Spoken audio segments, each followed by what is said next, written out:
I almost quit basketball and literally gave up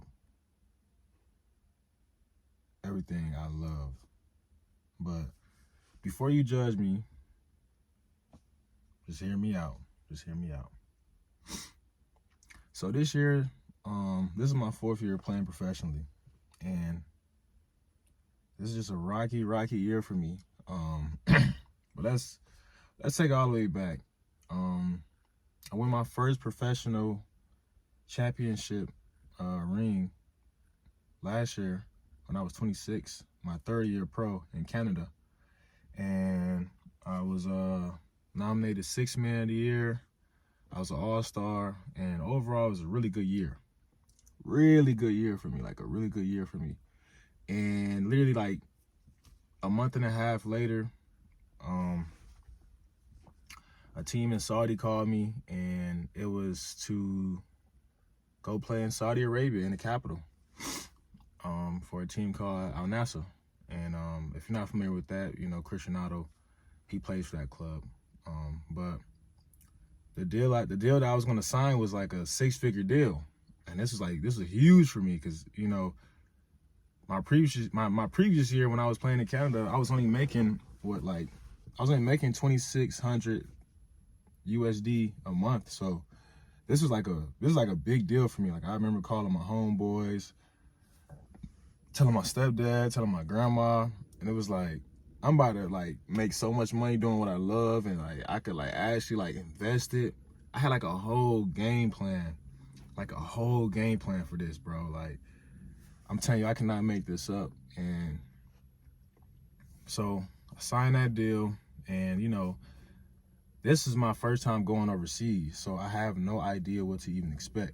Like, I don't know what the Middle East is like, nothing. I'm just kind of, I was a little nervous and scared at the same time because I don't know, because you know how they depict the Middle East here in U.S. is it's just dangerous, which I'm sure in some areas that's dangerous, but it wasn't that. So you know, I got on the flight. My way getting to Saudi was just starting off bad. Like, I missed my second flight to get me to Saudi Arabia, and then once I got to Saudi Arabia, my bags were missing for like 2-3 weeks. So I was like practicing in like underwear I bought from the store, and I'm practicing like these little small shirts that I got from the store, and it was just all crazy. But once I got to Saudi Arabia and I landed and I got off the plane, it was a culture shock because I wasn't used to seeing people wearing hijabs and, like, you know, the white full things that the men wear, and seeing women all covered up. I was just like, it was just like a whole different new world for me, and I wasn't really even used to it. And I just remember like these people just following me around. I'm like, man, I'm worried for my life. I don't know what's gonna happen. But you know, I get settled into my own apartment there in Saudi, and it was a nice apartment, you know, coming from where I come from. You know, like, I don't need too much, but you know, just if I have a safe space that I can come to, shower, eat, sleep, I mean, that's good enough for me. But we was doing good. Saudi Arabia is a different style of play. I was meeting a bunch of Arabic teammates, and they super cool, like super cool. And the food was like super good to me. And once I got myself into the routine of like practice, and I know what I'm going to eat, and then I come home and watch YouTube or play the game or call people, like, it became a good routine for me. And I was getting used to it. But then one night, you know, on a random night, it was like 10 p.m. and my coach texts me and says he's gonna come meet with me later. And I was very confused because around this time, like, we were number 1 in the league. I was averaging 12 points in 14 minutes. And we was good. Like, we was on like a 6-game winning streak. So I'm thinking, like, we good. Like, we got a good chance of like dominating the league this year. But so my coach calls me one night, and I'm just chilling doing my regular thing, watching YouTube. And I come downstairs, and he says to me, the GM is deciding they want to get a big man, so they want to release you. When I heard that, y'all, like, my whole world flipped upside down, because this is like a pretty much, this is a 6-figure deal in my 4th year pro, and it's something I feel like I worked very hard from. And it kind of felt kind of like, it kind of put me down just a little bit, because it was like something that you worked for your entire life, and then it was like, okay, it took one person to make this decision, and it's done like this. So I was just sitting there listening, and I just, I didn't try to make a big scene out of it, but I remember calling my agent, and I just told him, I was like, they just released me. And he was shocked himself, because we were doing good, I was doing good, and it was like, it was crazy. And then once I got released, I was still waiting on my money, because I had to switch banks from my local bank to switch into a more global bank to receive the money. So I end up, after they released me, I ended up staying there like 3 weeks after that. And I just remember just long days, and thank God I had really good teammates. They were coming to get me and helping me go get food and groceries. And man, it was like, I hate to say it, but it was like one of the most like miserable times of my life. Like, it was very miserable. Like, I'm waking up and I'm somewhere that I'm not wanted.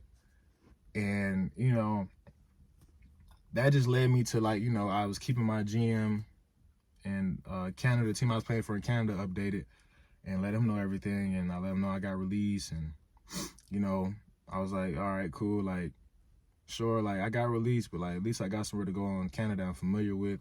I won that. And, I'm pretty sure that's where the love would be at for me. Like, I know for sure, like, this where the love gonna be at. Like, there's no way, like, they're not gonna do me how they did them. But at the same time, realizing, Canada doesn't have a lot of money like Saudi did, to like pay me. And that's when it became like it became almost like a lesson. Like, I was learning the business side of basketball even more and more. And then, I get to Canada after like 3 weeks of waiting on the money from Saudi. I get to Canada, we got new housing, like a whole new team, we got a new coach. Like, it was cool. Everything was smooth. I was like, oh yeah, this is gonna be straight. But then, me and my boy up there that was staying together in the new apartments, we woke up and we was pretty much notified that we had to move out of our apartments to go live in an old housing. And I was just confused, because it was like guys that were staying there that never won for London. And I'm thinking in a rightfully way that if you have players that have won here, they should be able to stay in a new housing. You put the players that, still have to prove themselves in the old housing, and then you just take it on from there. But no, got kicked out and had to go to the old housing. And that just put a bad taste in my mouth, because it's like, I did a lot for this team, and I never caused any problems, any issues, and I know the type of player and person I am and what I bring to a team once I assigned to him. So that was kind of like, it was messing with me, but I'm just like, you know what, I'll be able to get through it. And then the money aspect, I took a big decrease in pay coming from Saudi back to Canada, and that was really a hard pill for me to swallow. And it was like one of them things like, okay, cool, like, don't worry about the money, Kai, just go play, and you'll be around your guys. Okay, so that's the brightness of it. And then the days started getting darker and darker, and I wasn't really playing that much, and it was starting to feel like betrayal in a sense, and it was starting to wear down on me, like physically, mentally, emotionally. And it got to the point where basketball wasn't fun for me no more, and I was just seeing it like, it just, rightfully so, the owners and GMs, they have the last say in everything. That's what I'm noticing. They have the last say in everything.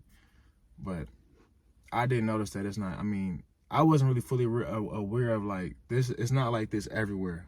And I was at a crossroads where I was just ready just to give up basketball, like especially like professional basketball, because I'm starting to see how it is, and it's no good. Like it's ran by the owners and GMs, but I wasn't realizing, and maybe the place I was at the time I had grew out of, and it was nothing no longer that I can get from it, because I didn't did everything, championship and individual accolades, all that, and it was kind of like you searching for more in the place that you already did stuff at, and it was like I needed something.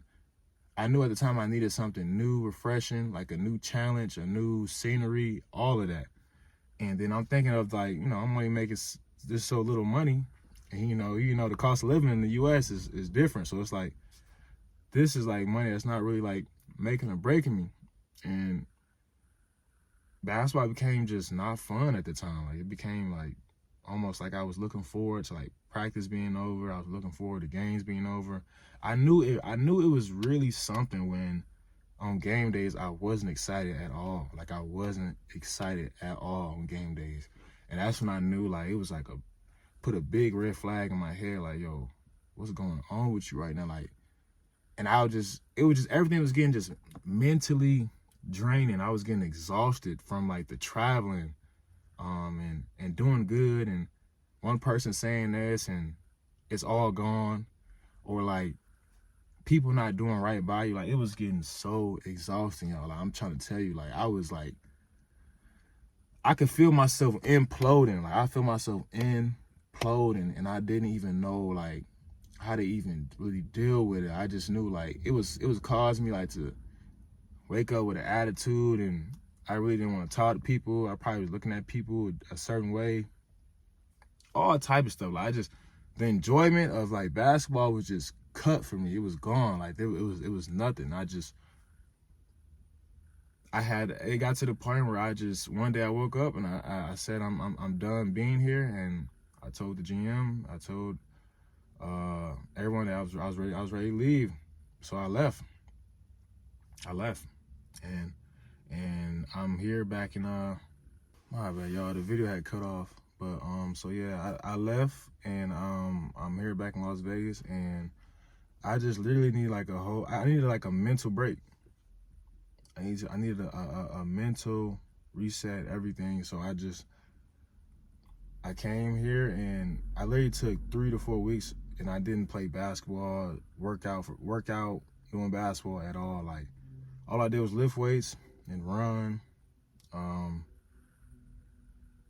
read the Bible, and started working on other things. But I needed the mental break, because it's a very empty feeling to give something everything that you got, like for an entire like year, or like the entire moment of your life, and it could just be gone like that, and it has nothing to do with your control. And I know for me, like especially like in sports, like the politics always kind of like it sucked out all the fun for me.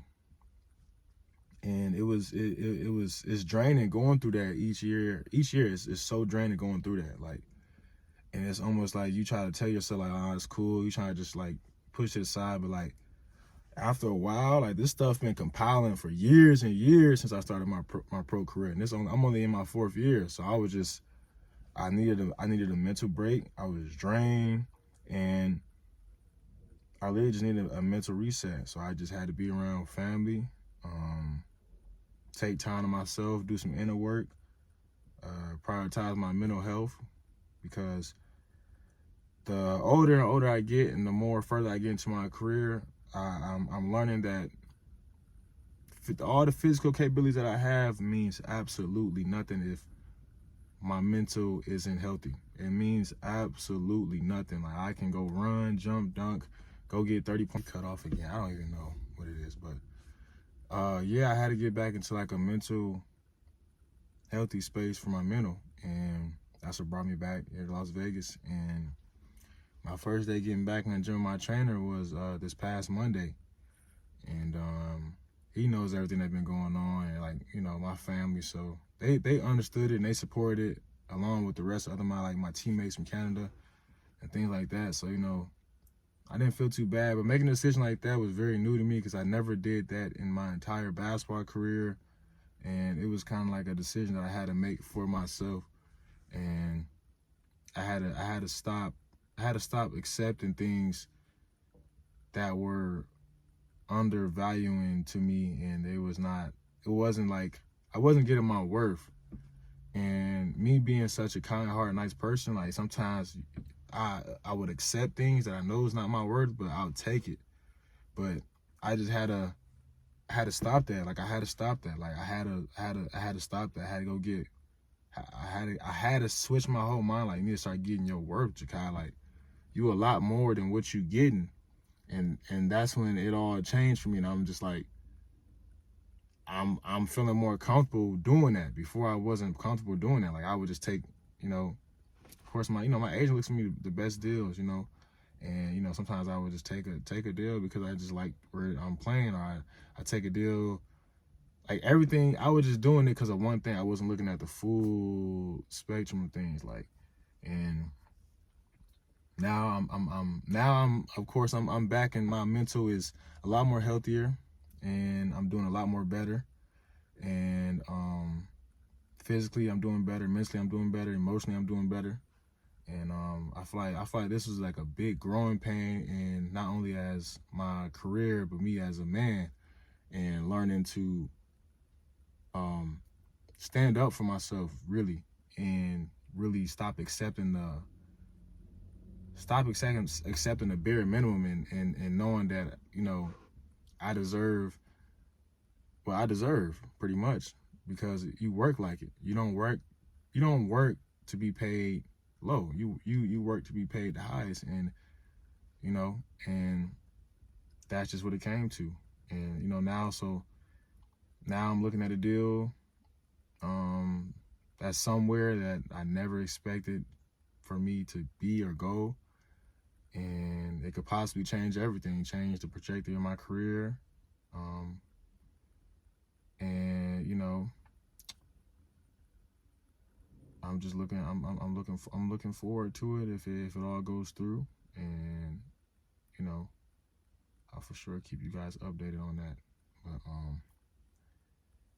yeah, that's what I went through so far this year. So y'all stay tuned.